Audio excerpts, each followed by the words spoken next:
we have seen in the last lecture the turbulence closure problem, which is that if we time average the governing equations, that is the continuity equation and the momentum balance equations, then we end up with equations in which the variables are indeed the time averaged quantities denoted here by the over bar, but in addition to the time average velocity components and time average pressure, we also have this time averaged values of the fluctuating components ui prime, ui m prime over bar, and we said that these are, in the general case, these are non-zero, and these also vary significantly within the computational domain, and therefore we do not know how they vary, and the variation depends on the type of flow, which means that they remain variables and unknowns. This means that the time averaged equations are really like unknown things, and as a result of time averaging we have the same 4 time averaged equations which involve together a total of 10 variables rather than 4 variables. Now we would like to look at how to close this problem and come up with a set of equations which has as many number of equations as the number of variables. Then we can try to solve them numerically.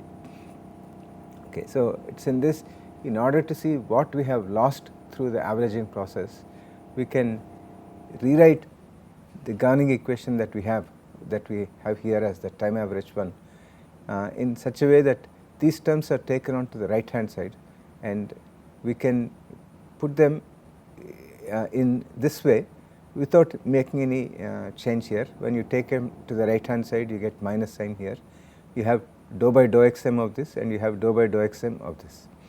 But by clubbing this together with this term here, which is a viscous stress term, nu du by dy for example is a viscous stress. So we can see that these things that we have are somewhat like stresses, and these are known as Reynolds stresses in honor of Reynolds, who started this decomposition business and then came across this way of writing it. Okay, so these Reynolds stresses are what make the turbulent flow, okay, are those things that make turbulent flow different from laminar flow, and one manifestation of that is the time average velocity profile that you have in typically in turbulent flow, and it is expressed in some special coordinates which also shows that we need some special treatment for turbulent flows. And here for example it is plotted as in terms of y plus, where y is the non-dimensional normal distance from the wall, height from the wall, and here it is non-dimensionalized by y plus is defined as y u friction divided by nu. We have seen that already, friction velocity, and the velocity itself is on the y axis is non-dimensionalized by dividing the velocity parallel to the wall by the friction velocity. If you do that, you can see that this is on a linear scale and this is on a log scale. So you have 5, 30, 500 and so on like that, and up to a y plus of 5 you have a linear variation of velocity with distance from the wall, and after that you have a strongly nonlinear region which is followed by quite an extended region where velocity varies logarithmically with y. So you have u versus log y is actually a straight line like this.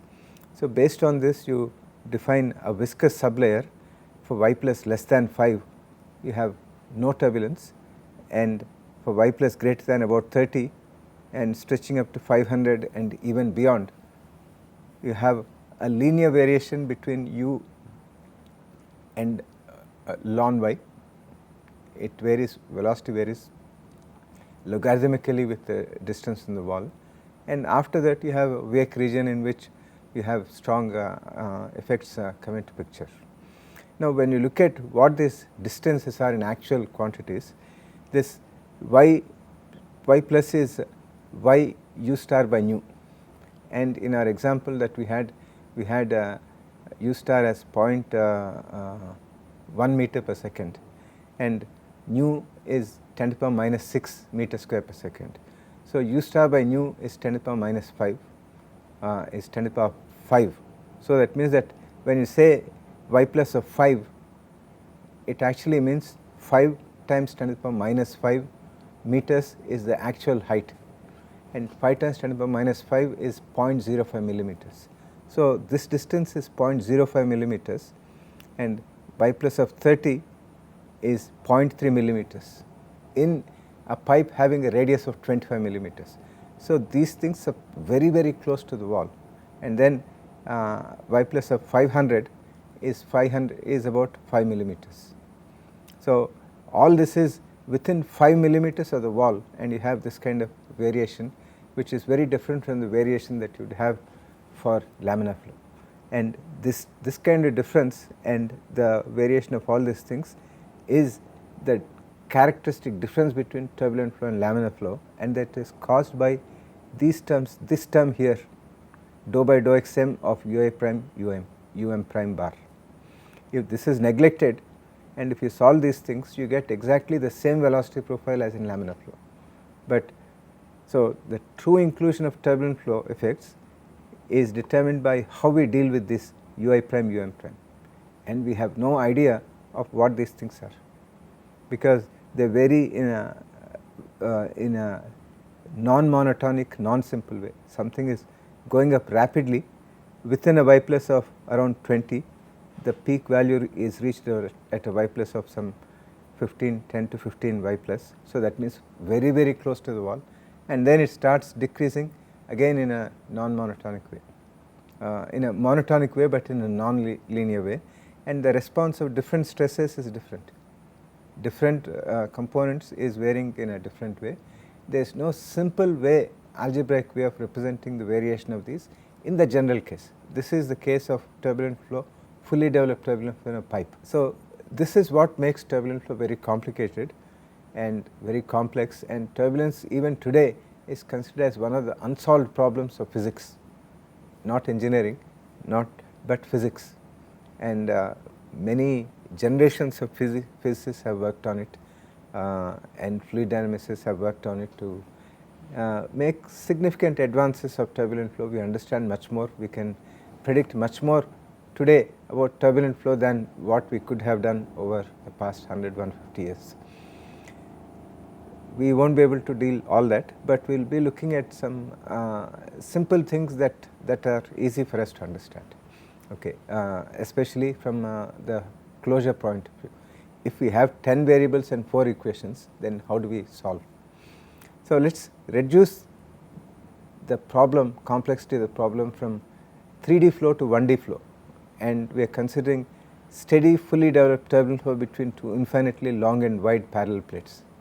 So, here you have pressure gradient is constant, the velocities v bar and w bar in the other two directions are 0, and only u bar is non-zero. It is like 1D flow that we know for the corresponding laminar flow between two infinitely long and wide parallel plates, which is fully developed, and since it is fully developed, d by dx of anything else is 0. So, if you now look at what these things mean to the time average continuity equation, you get d by dx of u bar equal to 0. That is anyway understood because it is fully developed flow. So, there is nothing much coming from the continuity equation. The time averaged x momentum balance equation, where x is in the flow direction, has this thing, and all the red quantities here are 0.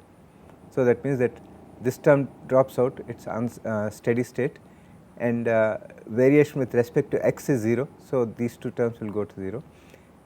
V bar is 0, so this one is 0, and this is non-zero, and this is dou by dou y, which is non-zero, and here w bar is 0, and variation with respect to z of anything is 0. So, this term is 0, and pressure gradient is constant, variation with respect to x is 0, variation with respect to z is 0.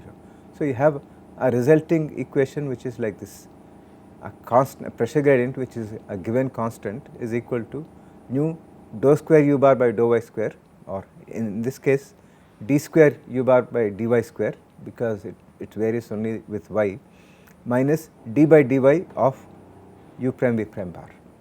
Now you have this single equation, continuity equation does not give us any information, single equation involving two variables, u bar which is a function of y, and this u prime v prime bar which is again a function of y. So even in this particular case of the simplest possible condition of fully developed steady one dimensional turbulent flow, we still have the problem of closure that we have more number of variables than the number of equations available. So this is the turbulence closure problem, and it can be solved only by bringing empirical information or by making simplifying assumptions, and both have been done over the past century. Going back to 1877, so it is about 140 years ago, where Boussinesq made the hypothesis that these ui prime um prime, which are like stresses, can be represented as a turbulent stress times dou u bar I bar by dou xm plus dou u m bar, by dou xi. Okay. So this is like exactly the way that we are treating tau xy, okay, tau yx, tau ij according to the Navier-Stokes equations. It is written as mu dou ui by dou xj plus dou uj by dou xi plus 2/3 of plus lambda times dou u m by dou xm.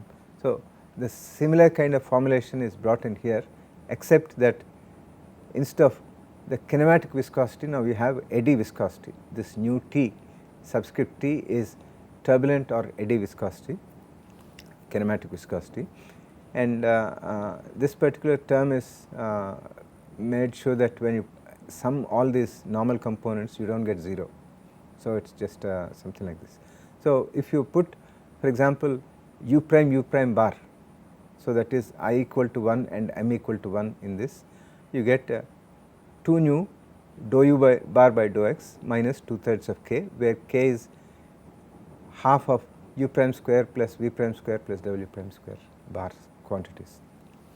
This is the turbulent kinetic energy which we have seen earlier. And similarly, if you want u prime v prime bar, which is what we want here, and that is given as nu t times.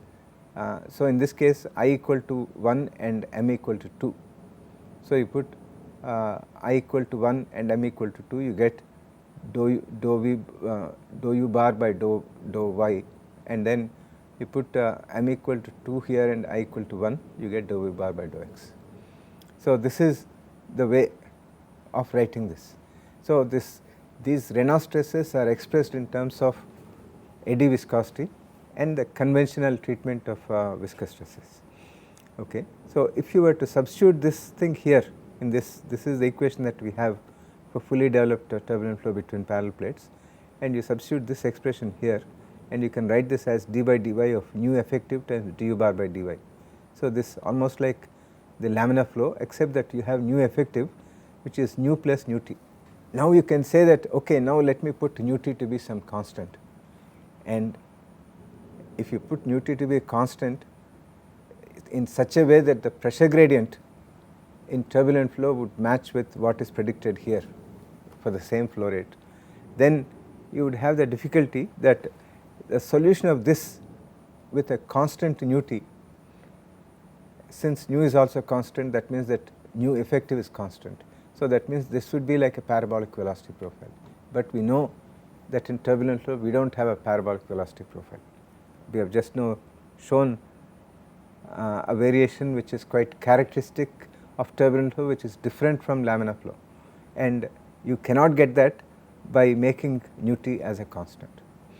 Okay. So nu t has to vary with y in order to have a different velocity profile. If you make nu t as constant, then this whole thing is exactly like a fluid with a higher viscosity, but that is not all what turbulent flow is. Okay. So it must have a different velocity profile while matching pressure gradient. Small mistakes here. So the quest for a proper formulation of nu-t, given that this possibility is a possible way of modeling, has led after 50 years has led to success through Prandtl's mixing length model, where Prandtl in 1925, this Prandtl is the same Prandtl of the Prandtl number for heat transfer and all that. So, this model has come to be known as the mixing length model. So, we will just see what it is.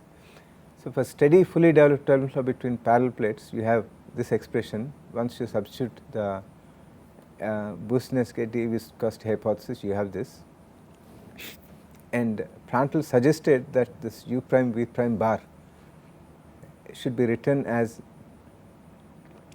Lm square times du bar by dy times du bar by dy, okay, where Lm is the mixing length. Okay. And so, if you now were to write this, because it is 1D flow, dou v bar by dou x is 0. So, u prime b prime bar is nothing but nu t times du bar by dy.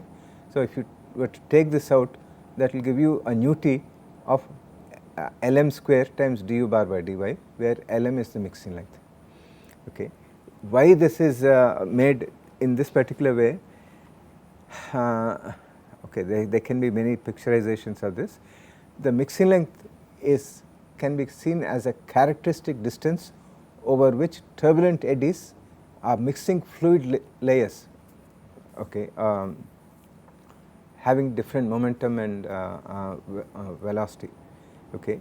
So, this mixing of different fluid layers causes a velocity fluctuation. For example, you have a low velocity moving layer and a high velocity moving layer above it, and if because of turbulent motion this fluid from here having this low velocity comes here, then that immediately produces a velocity fluctuation which is characteristic of the velocity difference between the two layers. And so, so that characteristic velocity is delta u, where u is the time average velocity which is a function of y. So, therefore, you can write this delta u as du bar by dy times Lm, the mixing length. Okay. And so, this gives us an idea of the mean velocity fluctuation u prime, and in turbulent flow all the velocity fluctuations are roughly of the same order of magnitude. So, you can say that u prime RMS is roughly equal to v prime RMS. So, that if you are trying to evaluate this u prime v prime bar, you can now say that this is proportional to du by dy times Lm, and this also proportional to this, and that gives you Lm square times du by dy whole square, that is this one here. And since we want to have a viscosity which is always positive, we write this as mixing length square times modulus of du by dy. Okay. So, that is the way that we can explain Prandtl's mixing length model. Okay. And what this actually is not over, because we still need to specify what the mixing length is. So, the many possible proposals have been made for mixing length. One simple thing is that mixing length is now being looked upon as an eddy which is causing this mixing, and if you have a wall here, then you cannot have a huge eddy. The size of the eddy close to the wall is governed by the distance from the wall. So, that means that you can say that mixing length is proportional to distance from the wall, and based on measurements of the velocity profile and all that, he suggested this kappa proportionality constant to be 0.4. So, if you were to put this kappa y 0.4 y in this, then you know nu t, and if you know nu t, then you can evaluate this, and then you can put this here, and you can predict for a given pressure gradient what the velocity profile is, and you can see how well it matches, and thereby you can try to find some constant kappa which matches with the measured velocity profile, and that is how this value of 0.4 was arrived at. Okay. So, this particular model is such that with Lm as being proportional to kappa times y, okay, and mixing length itself, viscosity itself being proportional to Lm square. So, that is y square, and then you have du by dy which itself varies with y. So, that means that in this model you have nu t turbulent viscosity which is a function of y, and we said that this functional dependence of y is necessary for us to get a velocity profile which is different from that of laminar flow velocity profile. But it is this particular form which actually gives us a velocity profile which matches with what is measured experimentally. Okay. So, in that sense, that is why it has been so difficult to get this, and that is why this particular model has survived the test of times, and it is still used in for very simplistic things, and it has been very successful, highly successful in predicting the logarithmic variation of velocity in the near wall region, and several modifications have been proposed for this, and this model is, with those kind of modifications, is supposed to work very well in the near wall region. So, that is y plus of maybe up to 200 up to 500 like that. As you go deeper and deeper into the flow and farther away from the wall, then other effects come in, and so at that point this model will be failing a bit. Okay. So, what we have considered is essentially flow along a wall parallel to the wall, but the same idea can also be extended to other types of flows. For example, flow between two mixing layers. You have high velocity jet and low velocity jet, they mix and then they form a mixing layer which is growing bigger and bigger, and if you want to look at what is the expansion of this kind of jet, rate of expansion with distance, then you can again come up with a prescription for mixing length. You can also have wake flow, you have a bluff body, behind that you have low velocity region which again ultimately becomes fully developed flow, and the velocity in the wake region can also be predicted by having its own mixing length model. So, there have been several kinds of mixed length models proposed for different kinds of flows. These several models are can be considered both an advantage and also a disadvantage when you look at the model. It is an advantage because the model can be applied not just for flows which are parallel to the wall in pipe flow, but they can also be applied for boundary layer flow, they can be applied for as I mentioned flow over a sphere type of things, and flow behind bluff bodies, wedge flow, all these kind of flows can be treated with an appropriate model for the mixing length, and that enables us to do turbulent flow calculations over these kind of aerofoils and those type of practical applications. But it is also a disadvantage because for each case you have to come up with a mixing length model, and how do you know which one is correct? You have to do experiments, and if you have to do experiments and fix this value, then what are you actually getting from the prediction? So, there is that kind of problem that is there. So, in the next lecture we will look for something more generic where you do not have to specify this mixing length, and then if you can have a model which calculates turbulent viscosity without having to have this ad hoc prescription for mixing length, then that would be more beneficial, and that is the kind of model that has been developed much later in the 1940s, 50s, 60s. There have been lots of developments on turbulent flows, and we will look at one such generic model as part of this course.